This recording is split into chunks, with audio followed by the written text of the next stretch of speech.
Good afternoon and welcome to Sports Train, and we have a very impressive 1 hour for you.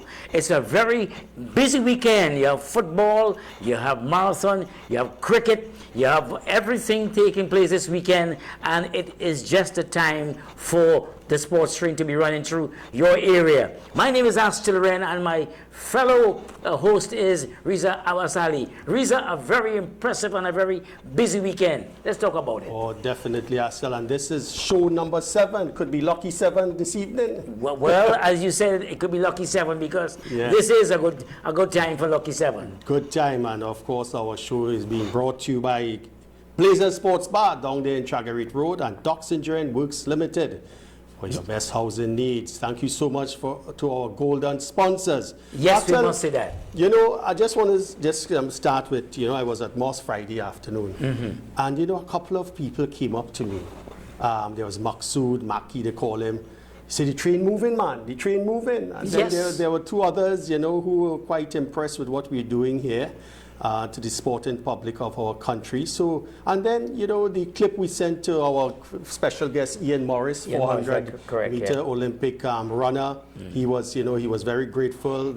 Kale Dalla Costa, his mother, our young tennis star. So the train is moving, and I think, we out there, we getting out there. Yes, Reza, because we promised our sports buffs and sports fans that this train will be moving through every area of this Twin Island state. So just make yourself available and get on board and be there to be informed.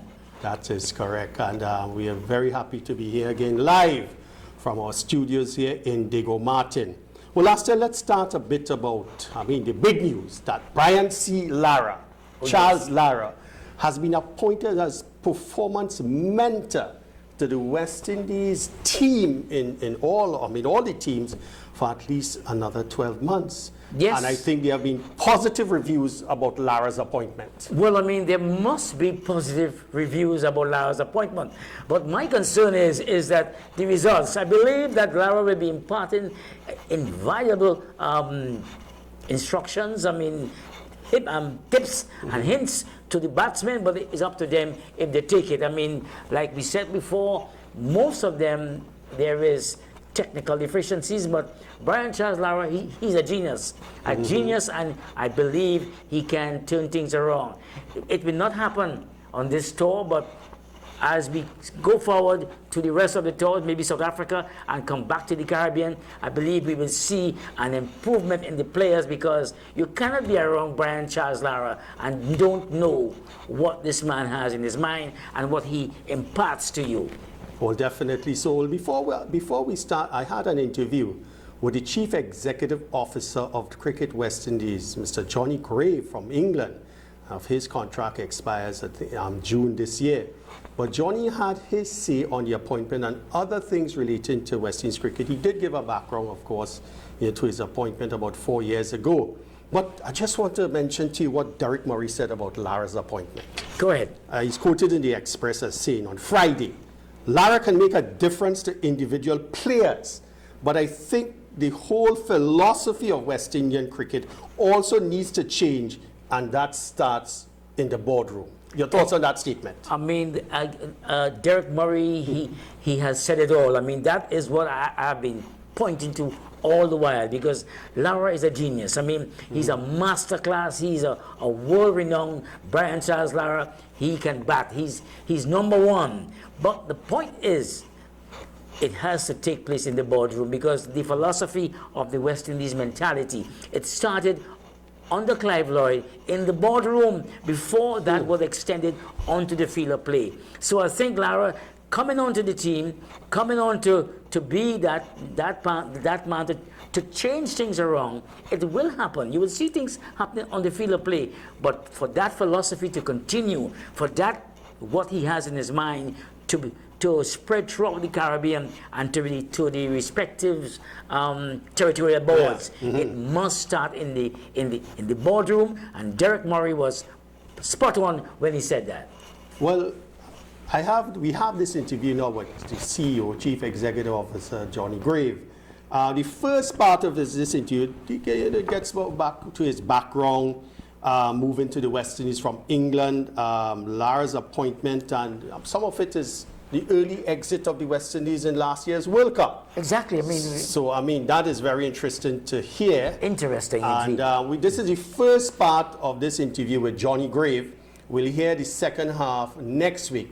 But let's tune in to the Chief Executive Officer of West Indies Cricket West Indies, Mr. Johnny Grave. Okay, thank you so much, Mr. Johnny Graves, the Chief Executive Officer of Cricket West Indies. Johnny, welcome to IETV Sport Train. It's a pleasure to meet you and speak with you. Yeah, absolute pleasure. Thanks for having me on. Well, I just wanted to start briefly because tell us about who is Johnny Grave. I mean, I know you're from England, you know, your family, your background in cricket. Tell us a bit about yourself.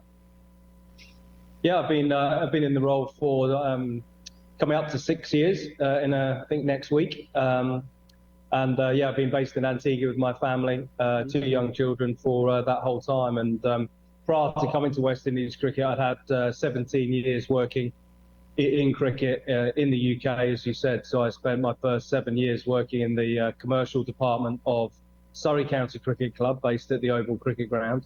And then had 10 years at the Professional Cricketers Association as their commercial director, looking after their charity, the PCA Benevolent Fund, and all the fundraising for that, as well as the commercial activities of the union, as well as acting as group agents for the England team, running what's called the Team England Player Partnership, before applying for the role here and taking up the chief executive role in February 2017.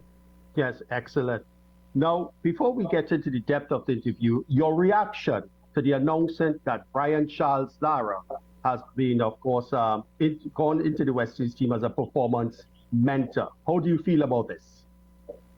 Really excited. I mean, I first spoke to Brian about this in 2019 at the Cricket World Cup, along with Steve Waugh, who had just taken on a mentorship role with the Australian team.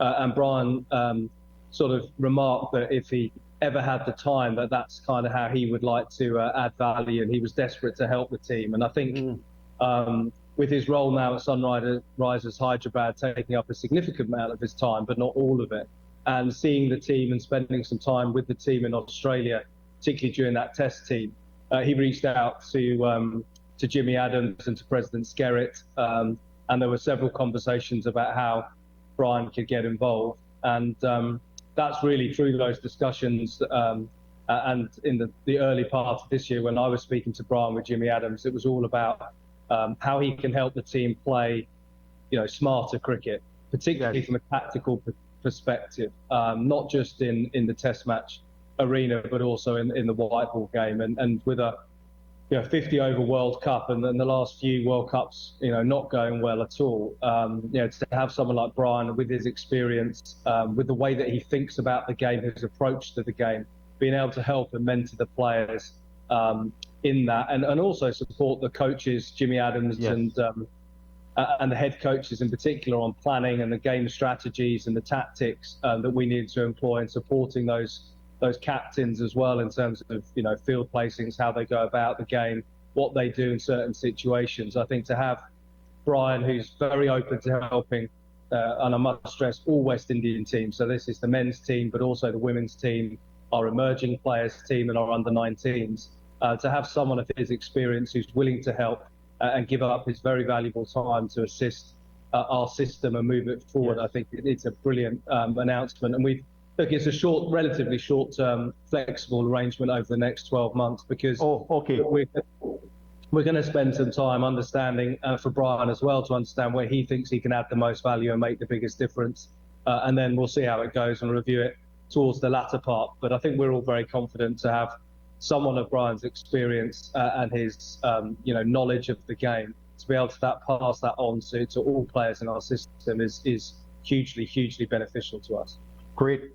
We are certainly looking forward to the legend inside Cricket West Indies.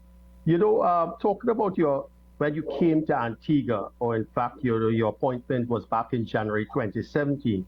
I assume this was your first job opportunity in the West Indies. How would you describe your transition from England into the West Indies, a great champion in the past, from a social and cultural perspective? How did you adapt, or how was that transition? I think from a personal perspective, I came over for the first 6 months on my own. My family stayed and finished school in the UK, and that allowed me to really throw myself in morning, noon and night into every aspect. And I travelled extensively throughout the region trying to meet as many people. At the time in 2017, my number one priority by the board was to try and repair those player relationships. So I spent a lot of time speaking and sitting down with the players and listening to them.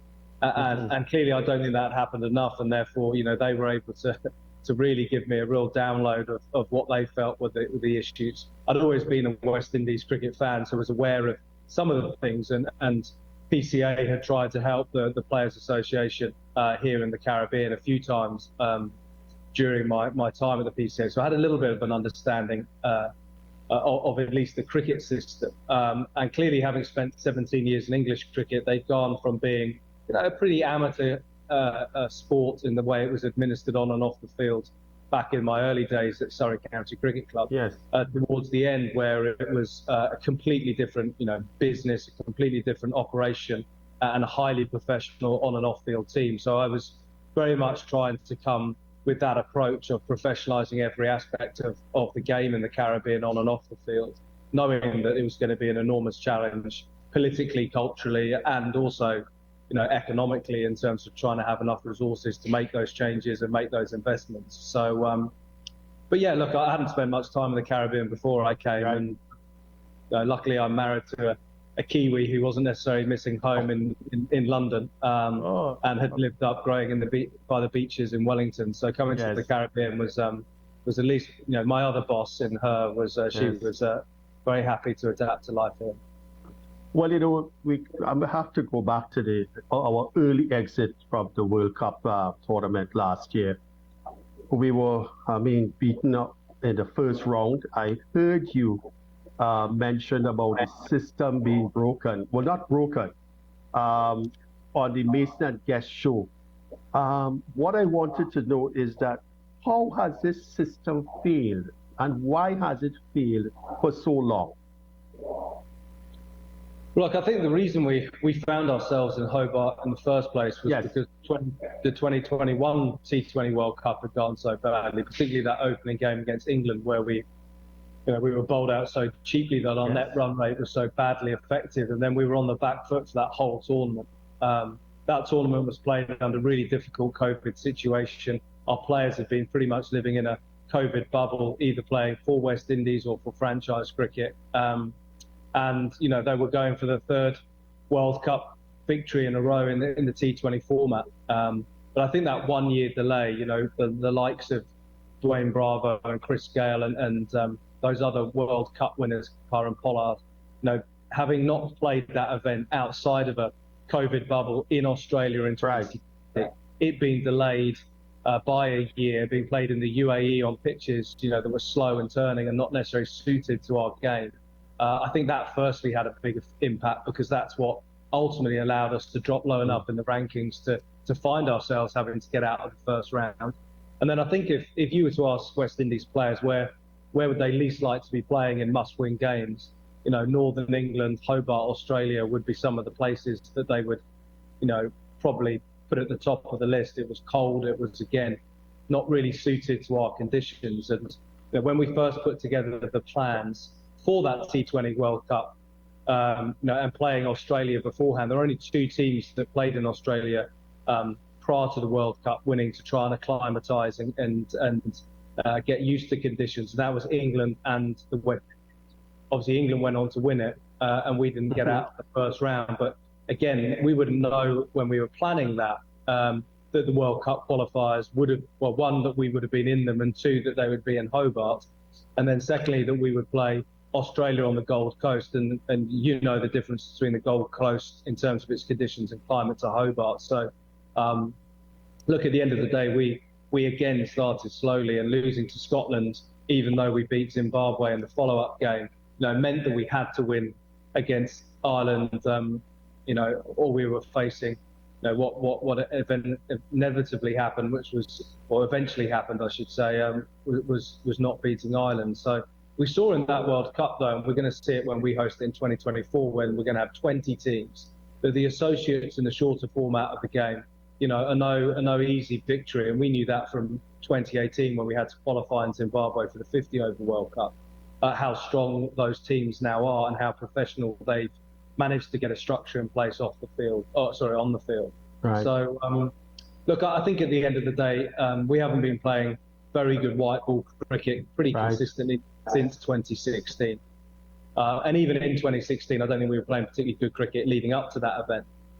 So we've got to regroup, refocus, understand that I don't think West Indies has necessarily gone backwards, but I think whilst we've made small improvements, there are other countries that have made massive investments, huge improvements in their systems, their facilities, their coaching, their medical infrastructure, so that I think other teams are accelerating faster than we're slowly moving. But we've got to catch up, and we've got to catch up very, very quickly. Well, the interesting revelations from the CEO of Cricket West Indies. We take a break, and when we come back, we continue with our discussion with Johnny Graves.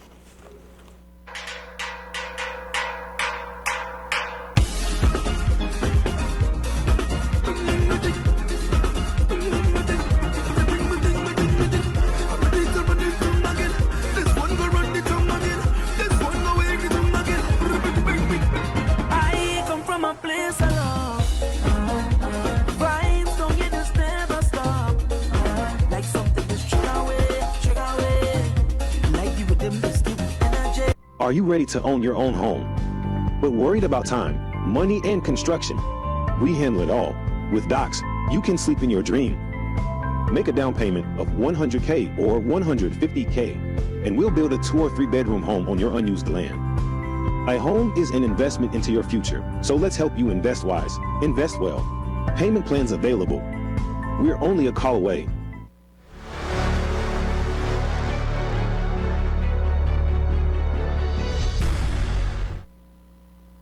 Welcome back, and you are looking at Sports Train right here on IETV, situated down in Diego Martin, right down to the end, you could say. But we were looking at just a while ago, we had an interview with Johnny Gray, the CEO, and Reza, he made some interesting revelations. Continue on that. Well, next week we're going to show the final half of this interview, and it surrounds people, the kind of salaries and remuneration and money West Indian cricketers make, and even the women make. Now, he didn't identify names, Astel, but he gave us a ballpark figure up to how much they earn. And it begs the question, I don't think it's really about money that is affecting West Indies cricket performance. No, I believe, we had that discussion before, yes. about the money problem. And we thought that West Indies players were about the lowest paid in the world, but no. According to what Johnny Graves said and what we heard there recently, you will hear next week about the pay package of our players, and some of you will remain with your mouths wide open. Definitely so. Okay. Well, let's go to the Red Force quickly, Astel. They Yes. start their first round match, I think, Tuesday against the Windward Islands in Grenada. And last time we announced, or we talked about it with Coach David Furlong. Yeah. But we didn't call out the names of the players. But just to go quickly, the team is Darren Bravo is captain, Amir Django, Imran Khan, Jason Mohammed, Terence Hines, Chit Goli, Jeremy Solazano, Yannick Correa, Brian Charles, Vikash Mohan, at the age of 28, making his debut, first-class debut.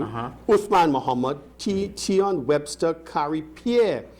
Now, Bravo is the captain. I wanted to ask you, he's going to be 34 next month, Astel? That's right, 34. 56 tests, 35, 38 runs, highest score, 218. 800s in test cricket, of which 7 has been away. All right, he has had 1750, and his average in test cricket is about 30. Are we going to see Darren Bravo back on the test team? Well, the question should have been, are we going to see a resurgence of Darren Bravo? I believe yes. The answer I'm going to give you, Reza, is yes. We are going to see a resurgence, and we are going to, because being named captain of the Red Force team. And by the way, the team left yesterday to head to Grenada, and on Saturday. And I believe that Darren Bravo there will be a resurgence in his approach as captain and his approach as a batsman, because I believe also that Darren Bravo is the best bat we have in the Caribbean. I believe Darren Bravo made some errors along the way. He made some decisions that backfired on him. Yeah. I made it public. I spoke to his father about it. So it is no secret. I believe Darren made some decisions that went against him, and there were decisions that went against him also by other people. But I believe this time is Darren Bravo's time. He is going to shine, and he's going to bring Red Force. I'm not saying they're going to win the tournament. It's going to be a tough one. But I'm saying that Darren Bravo will be right there with the rest of the pack, with the rest of the chasing pack. Well, the new face in the regional side, that is Trinidad and Tobago, is, well, I wouldn't call him a youngster again, but Vikash Mohan. He's 28 years old, but he has been around for a while. I spoke to him yesterday by phone. I wished him good luck as he was preparing to go to Piaco to get that plane to Grenada. Now, Vikash Astel is an under 13, under 15, under 19 national captain. So he came through the ranks then? Yeah, you know, Aranguez Cricket Club, Comets Cricket Club, Clark Road Cricket Club. What I read too is that Coach Furlong is talking positively about his work ethic. He's batting very long in the nets and he's looking good. And he has for North-South Classic, he had he was 2 not out, 65 average. He has a Bachelor of Science in Electrical Engineering at UWI. But what are your thoughts about Vikash for this tournament? I believe he will be the ideal foil for Jeremy. Opening batsman, Jeremy Solozano. Yes. I think both of them they are quite young, and they will have that understanding, and they are going to be the ones that that Darren Bravo will be looking at to set a solid foundation for when the lower batters come to really launch that attack, or whenever they're chasing or if they're batting first. I believe Vikash is quite a good player. I mean, at 28, and Caribbean players, West Indian players, they mature very late. I mean, sometimes you come across guys in Australia, England, Pakistan at 19, 20, they are mature already. But here in the Caribbean, you find that batsmen mature very late, so sometimes their career go up to 30, 32, but I believe he is on the right track, and he will do us well. Very good, and let's hope that, you know, all, of course, good wishes to the team as they start their campaign versus the Windward Islands in Grenada starting Tuesday. And one more point I want to raise there is that the fast bowling attack is a very new attack, because there isn't no Shannon Gabriel, no Jason Jaden Seals, and there isn't no Anthony Phillips, right? Yeah, Anderson Phillips. Anderson Phillips. I always call him Anderson. I don't know why I call him. But Uthman Mohammed might take. Uthman Mohammed, I mean, I saw him recently, and Uthman seemed to be very determined this year. He said that he trained very hard, and he has a point to prove. Right. And that point is that he wants to cement his place. When these guys return to the team, they will have to fight for a pick. And Uthman seems to be the man who will be spearheading this fast bowling attack. A quick note on your friend Norman Mongrel win ball tournament. Oh, yeah, but actually Norman tournament, his win ball tournament,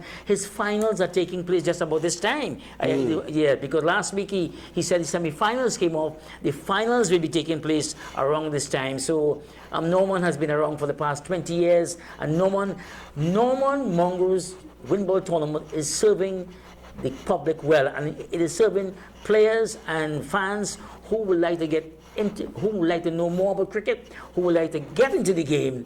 They can start playing softball cricket. Go down to Norman, and you can get to play the game and enjoy it, and then after that you go on and play hardball cricket. Excellent. Continue the good work, Mr. Norman. Yes. Well, the 2023 TNT International Marathon was run this morning. Yes. And I have a note here that Derek McIntyre, the oldest male runner in that fixture this morning, 85 years old, and he finished the race, and you have some other results for us. Yes, actually, I have the male winner. I mean, I don't have the times as yet because that is still being worked out.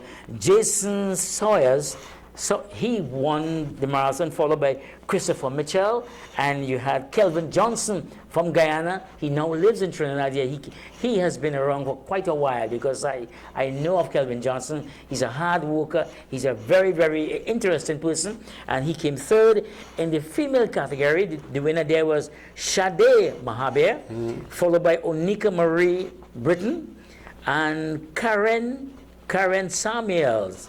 She is a Trini, but she lives in Great Britain, and the last time she ran was in 2019.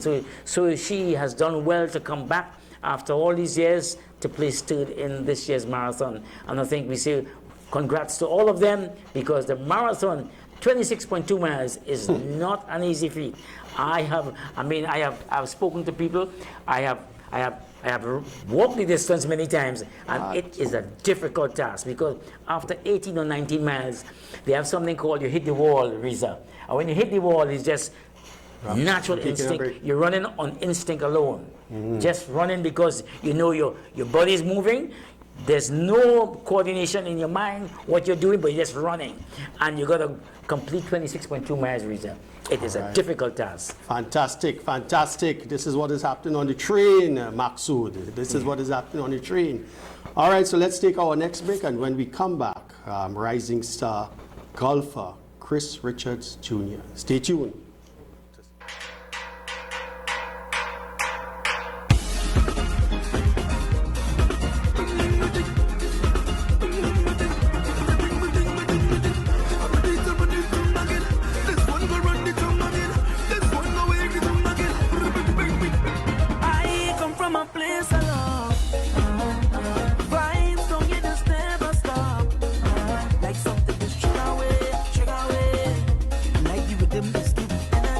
Are you ready to own your own home, but worried about time, money, and construction? We handle it all. With Docs, you can sleep in your dream.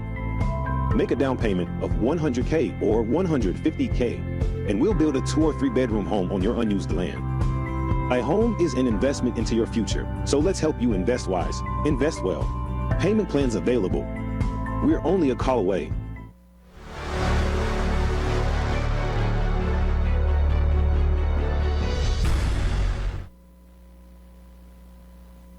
Welcome back to Sports Trade on IETV, and we say thanks to our sponsors, Docs Engineering Works and Blazer Sports Bar. Thank you so much for participating and showing confidence in this program.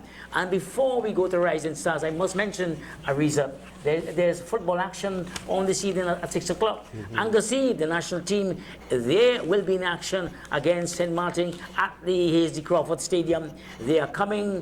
They are resuming action after a long, long while. So I think fans will be, it will be interesting to see how much work Anglesey put into these players to have them working, because he had been climbing a very steep hill. Anglesey, I mean, I don't envy that job this man has. It is a tremendous job to be national senior team men's coach at this time, because I mean Angus must be just pulling his hair out at times. But we go to our Rising Stars. Well, Astel, I must again congratulate you on another great Rising Star interview. But I'm watching this. I mean, before we start with Chris Richard, I mean, have you played golf yourself?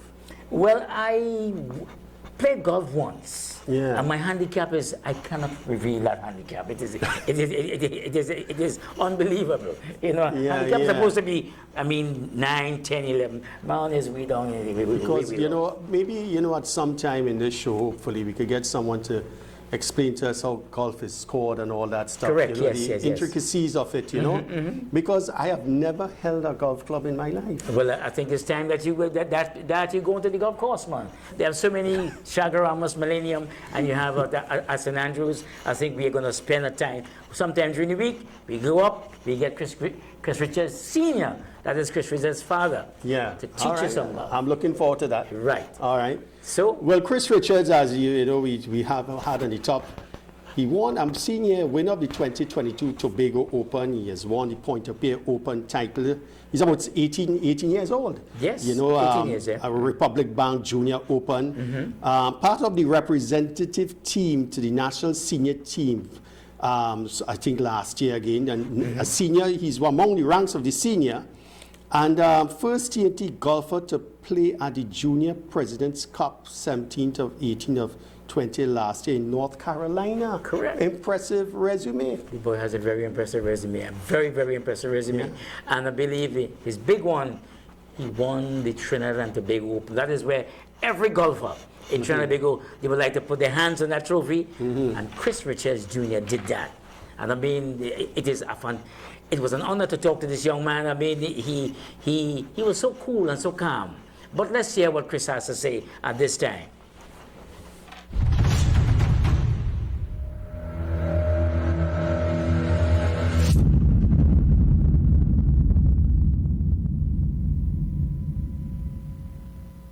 All right, so let's get straight into it, Chris. Not too many questions.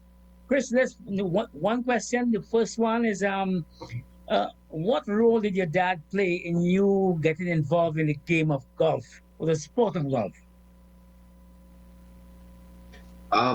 The role he played was more than just a father, but also a coach, guiding me along the way, showing me all the shots, trying to more or less manage my game to get to the level I am at right now. Did you feel pressured having your father? I mean, he is a top local golfer. He is a really top notch, and he's also a coach. And also, I mean, he's a dad. Did you feel pressured? No, there's not any pressure. Actually, I feel more comfortable with him being on my back, because I'm more or less getting more or less open to him and tell him anything how I feel, and it's more or less gonna be like a conversation with each other instead of like some awkward way talking. So it's actually more comfortable with him being on my back. I mean, what is the strength of how your game? I mean, some players they have strengths and weaknesses. What are the strengths of your game that you always rely on when things are low? Well, the strength of my game I rely on is more or less my long game to kind of keep me in play, more or less. Okay, let's talk a little about you. Recently came back from Puerto Rico. I mean, and you had you finished where you didn't like where you finished in that tournament. Let's talk a little about it. How that unfolded. The tournament was pretty good. More or less, just the last 2 days was just a dog fight on that course. More or less, was pretty tough the last 2 days. Trying to fight on, trying to hold on, trying to stay focused. After 2 days of pressure, the next 2 days was just pretty tough. And you finished, what position you finished in? 46th. Oh, 46. Not bad. I mean, trying to hold on and know that the chasing pack is always there. Chris, you are 18 years now. At what age did you start the game of golf? Started playing it? I started playing at the age of 3 years old. Oh, 3 years. So I mean, so you can be considered a veteran in the sport. Not really. Let's talk a little about your achievements so far. What's the biggest achievement you will consider so far? My biggest achievement I would consider so far is winning the Trinidad and Tobago. Also, going to play in the Junior President's Cup in Charlotte, North Carolina. Okay, and you are 18. Are you still involved in tertiary education? Where are you in terms of your education, or are you putting everything into golf and see where it takes you? Yes, I'm into education, whereas I'm trying to go to college right now. I'm actually doing SATs. I'll be sitting the exam in March, and hopefully getting some scholarships to play away. Okay, and haven't asked you about your best game. what's the low point of Chris Richards' game so far? Where you think at one time you wanted to walk away from it because it wasn't bringing the type of rewards you think that you wanted?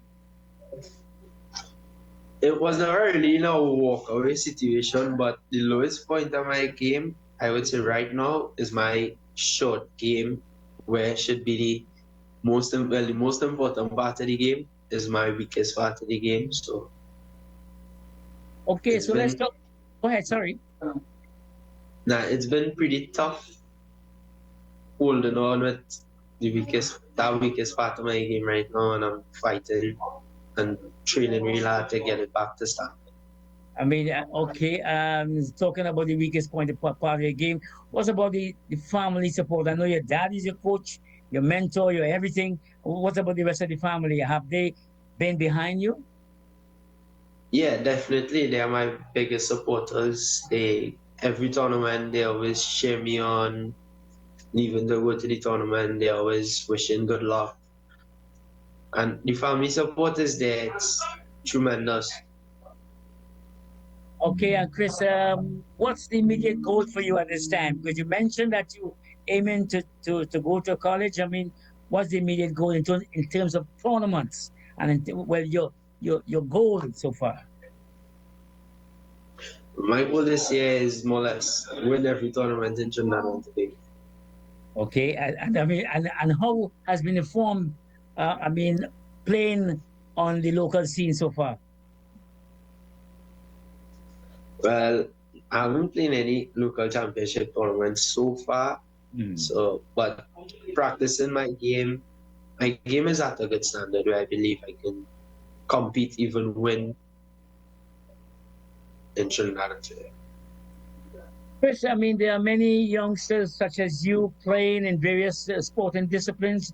What is the motivating words or encouraging words you will give to youngsters who are coming into any sporting discipline, be it track, be it golf, be it football, be it cricket, whatever, but they want to get involved? What words of encouragement will you pass on to them? Would you give to them? I would say, no matter what you're doing, always go at it, give it 120%, no matter what, and don't ever doubt yourself in wherever you're doing. Always keep a positive head, and always strive for greatness. One final question, Chris, before we wrap things up. I mean, what are your thoughts about the standard of golf in the country? Do you think that there is an improvement? I mean, looking at your father's era, he's still playing though, and now that you and the young crop are just behind, what are your thoughts about the standard of the game?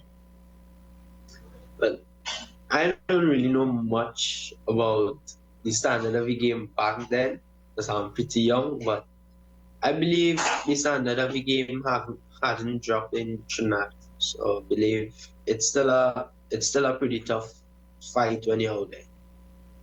Okay, and which is your favorite golf course in Trinidad and Tobago? Which one you always look forward to going to? Millennium, St. Andrews, Mount Irving, which one? Millennium Links. Why? I like the challenge the course gives, and it more or less sharpens your game all around. Okay, Chris, I mean, I know this one was a sharp and a brisk one, but thank you so much for taking the time to speak to Sports Train. We are on IETV.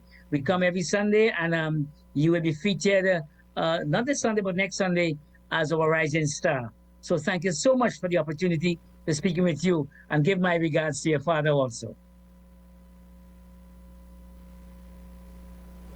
So that was Chris Richards Jr. To, of course, his senior, who has played for TNT for so many years. But still, I like his attitude, and I like his message to the youngsters. Don't ever doubt yourself. Keep a positive head. But he did mention that the Junior President's Cup which took place in North Carolina last September. And he was one of 12 players selected to represent the international team Yes, that against the USA team. That means that So this that's boy a has tremendous talent. achievement. This boy has talent. As my mother always tells me, she say, goat doesn't make sheep or sheep doesn't make goat. I mean, Chris Senior produced a very good, and he is working on this young man to bring him into the type of golfer that he knows he can become, because he's a golfer under construction. Under construction. He isn't the finished product as yet, but he's under construction. So we take a break, and when we come back with Where Are They Now? Stay tuned.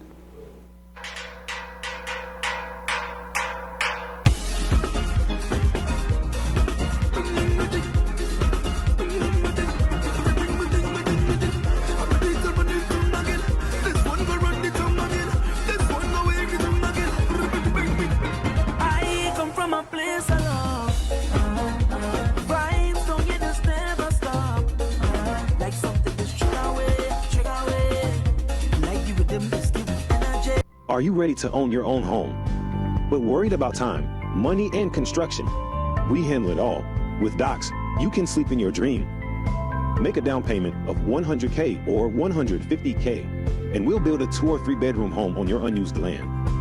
A home is an investment into your future, so let's help you invest wise, invest well. Payment plans available. We're only a call away.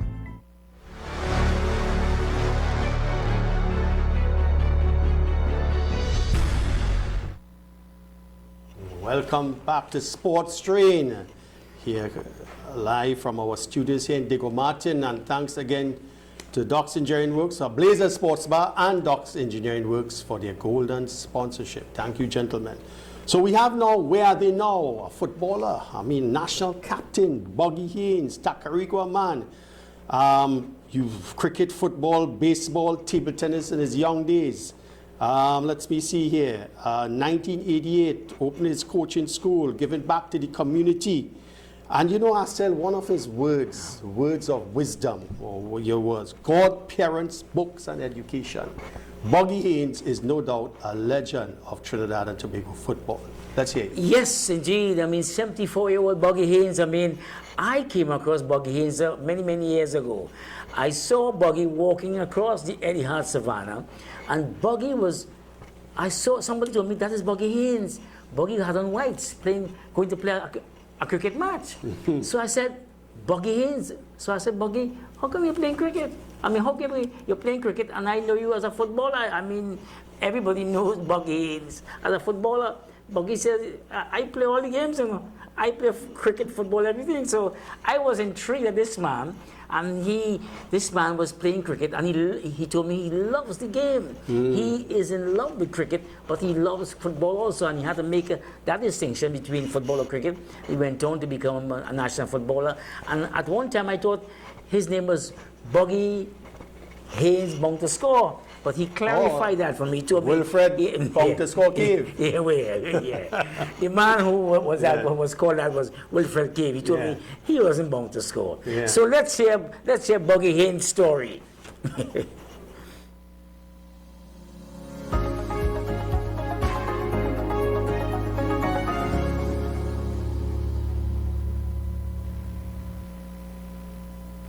The name Buggy Haynes is synonymous to the sport of football on the local sporting landscape, in which he went on to make a name for himself. Buggy was encouraged to participate in every sporting discipline while at primary school. When you go into EC school,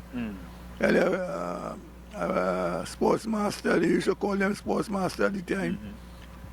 He used to live around by me, and he see me playing cricket and football, so he introduced it to the school. And that is where I get caught up in playing that. Buggy's adult football career was quite unusual, as he was a babe playing against well-established players. But I used to play with Eddie Hart and them as a little boy, growing up, and he and Mr. Jordan and all these fellas, Kenneth Lacrette and all these fellas, they were bigger fellas to me. As the years passed, Buggy grew from strength to strength and had his breakthrough game playing in the Port of Spain Football League. Playing against Port of Spain League, I can remember that. And to run out to run out from the under the grandstand was like in Wembley Stadium long time. And I can remember playing against Tyrone and dribble Tyrone and he fall on his bottom. And from there where everybody started to ask, what about this boy, what about this? Following that game, Buggy went on to play for Malvern the next season, where he enjoyed playing for many years. Buggy became the highest goal scorer in the history of the league, and he knew then he was on the pathway for a national call-up.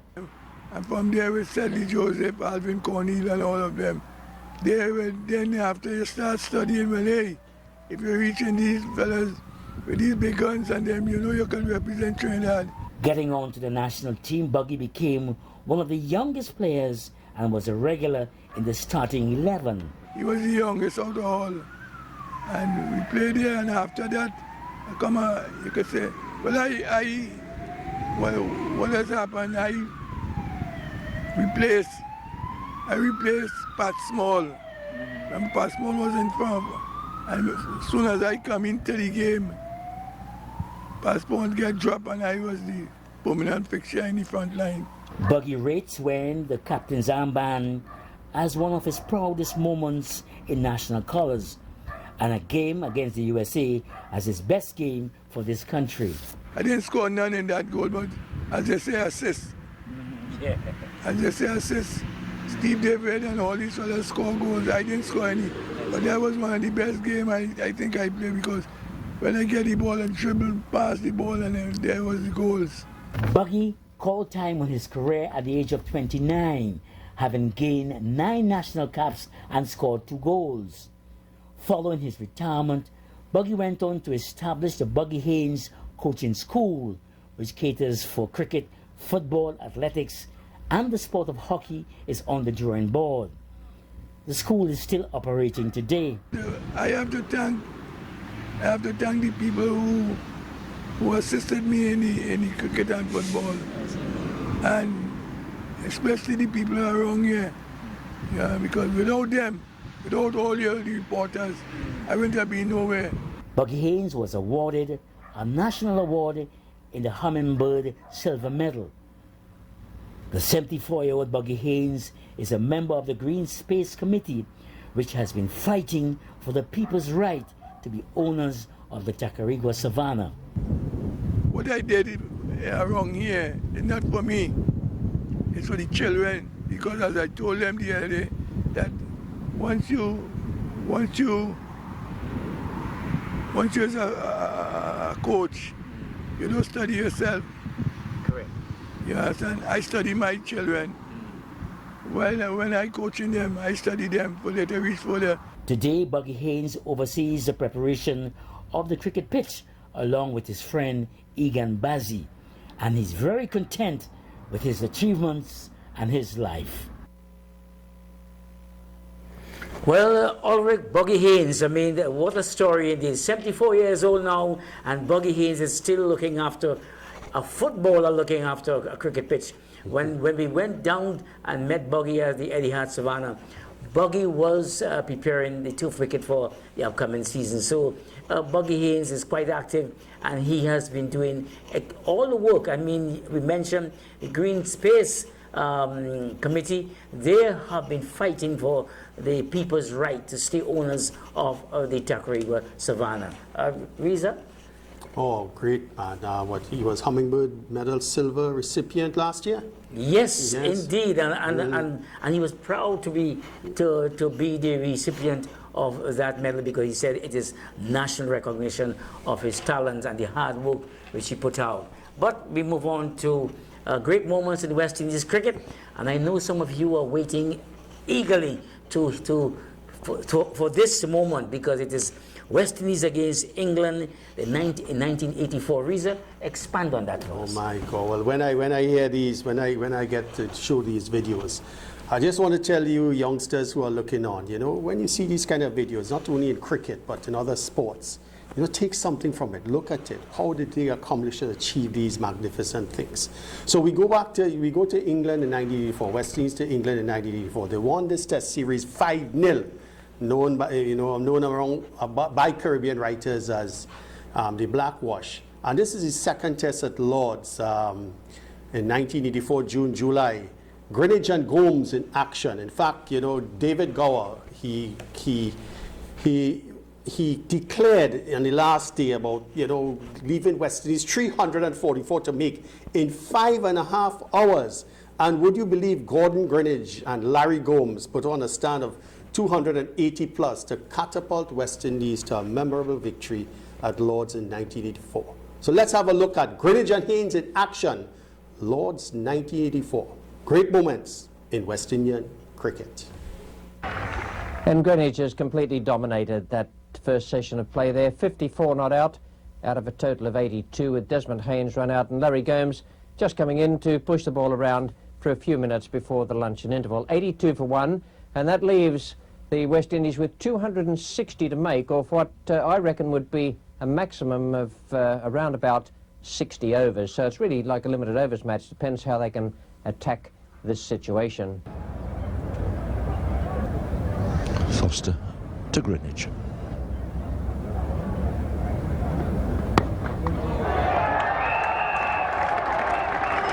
Beautiful shot.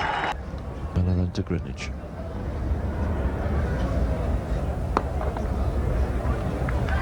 So the 100 up, a little clip through the onside by Greenwich. Sees West Indies on to 100 for 1. That's come up at exactly 4 runs an over.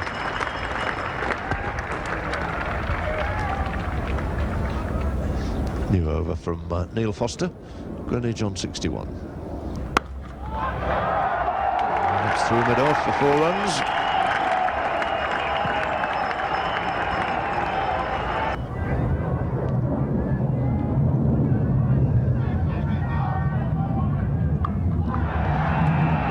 That's a great effort.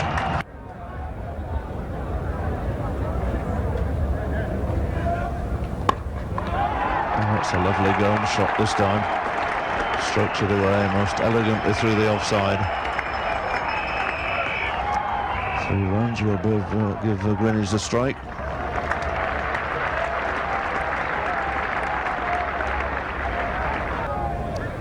And quite a few of Gordon Greenwich's colleagues have come out to lead the applause when he hits another single. Willis to bowl to him. Through this time. Yes, the quick single for Gordon Greenwich. Up goes the bat, up go the arms. Super 100 this. Really has played exceptionally well. 100 out of 149 for 1 has really set West Indies on their way.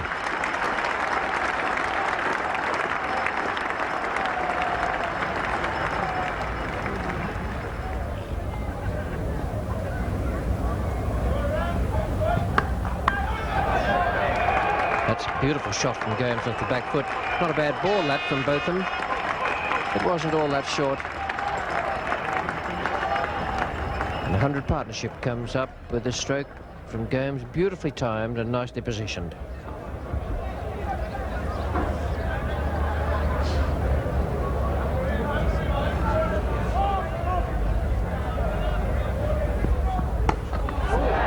And there's a good shot. Not much down the leg side from Bob Willis. And these two men, Greenwich and Gomes, taking full advantage of anything at all loose.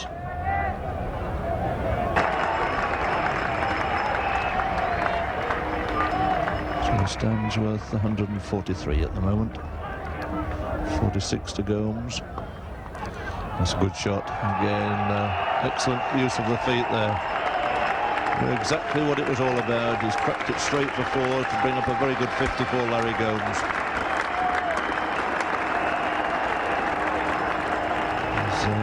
Richards doing next.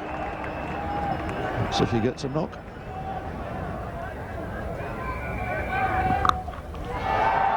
Oh, it's hoisted away. That's over square leg and into the crowd. 6 runs to Greenwich. So Peter May needing his glasses to believe this. That'll be 150. Desperate dive by Gatting out there, all to no avail. Another boundary for Gordon Greenwich. Up goes the bat. 153 now. Brilliant performance from the West Indian opener. Great innings, 1-6, 22 fours in his 150. And West Indies have brought the difference down now to only 93. Another bowling change brings Pringle back into the attack. Bowling to Greenwich on 158. And immediately greeted him with yet another boundary.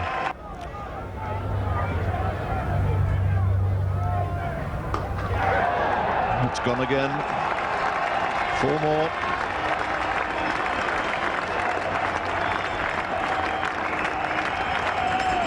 And an encore from our friend.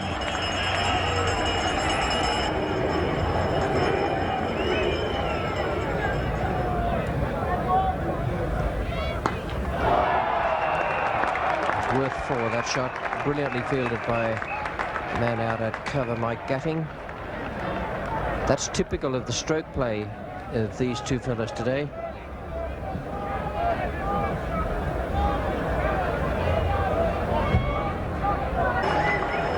I don't think that anybody can fault David Gower for making an over-generous declaration, but two things really have combined to take the match away from him.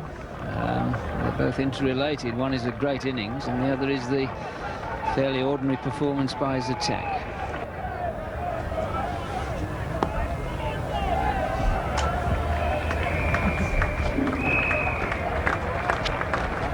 And a new partnership record for the West Indies. 250 they've put on now, Gomes and Greenwich, beating the former record held by Lawrence Rowe and Alvin Kallicharran of Bridgetown, 1973-74.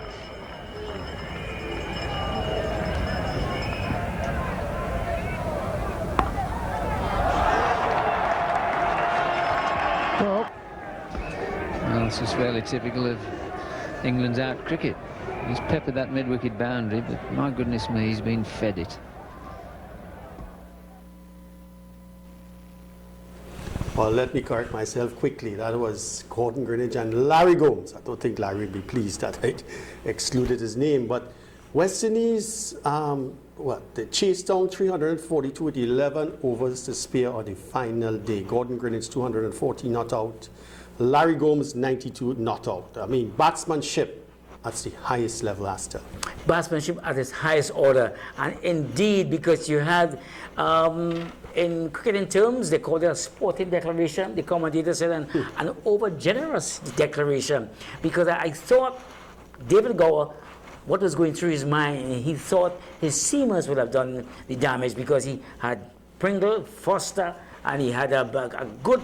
Bob Willis. And Bob Willis, yeah. good seamers, but they just couldn't get past the bat of Larry Gomes and Gordon Greenwich. They batted superbly, they were unsung, and nothing that the bowlers did on that day could have gotten past the bat. And one interesting thing is, Larry Gomes came in at number 3 because Viv Richards normally comes at number 3. Well, yes, indeed. And Larry came at number 3. And what is amazing about Larry Gomes' career is that Larry could bat between 3 to 6, 7. Anywhere you call upon him, he was known as Mr. Dependable. Mr. Dependable, isn't that right? he just performed, and I believe someone told me very quietly. They said when Clive Lloyd sits down to pick his team, after picking himself, that is Clive Lloyd, the captain, the next name that goes on that list is Hillary Gomes, the man from Arima. Hillary Angela Gomes. Yes, I had the privilege to play under him and with him. I mean, Arima Sporting Club, and fantastic. I will tell you something, Larry. When you're playing with Larry and Larry comes to you as a batsman, he tells you, see you this afternoon, youngster, you have to score 3 figures or a big 50. You can't come and tell him 20 and 30 runs and then hope to be lineman with Larry. Larry, he will not speak to you for 3 days. Of the game, the 3 days, he will not speak to you. He had the privilege only once to do me that. Because all the rest of the times, I'm always in the 70s or 100s. Well, just to finish off quickly, in the year 1984, the West Indies won 11 consecutive test matches. And so that's a wrap-up for us here on Sports Train. I'm Riza Basali. I'm Astil Ren. This Get on is board. Sports Train. Get on board. See you next week.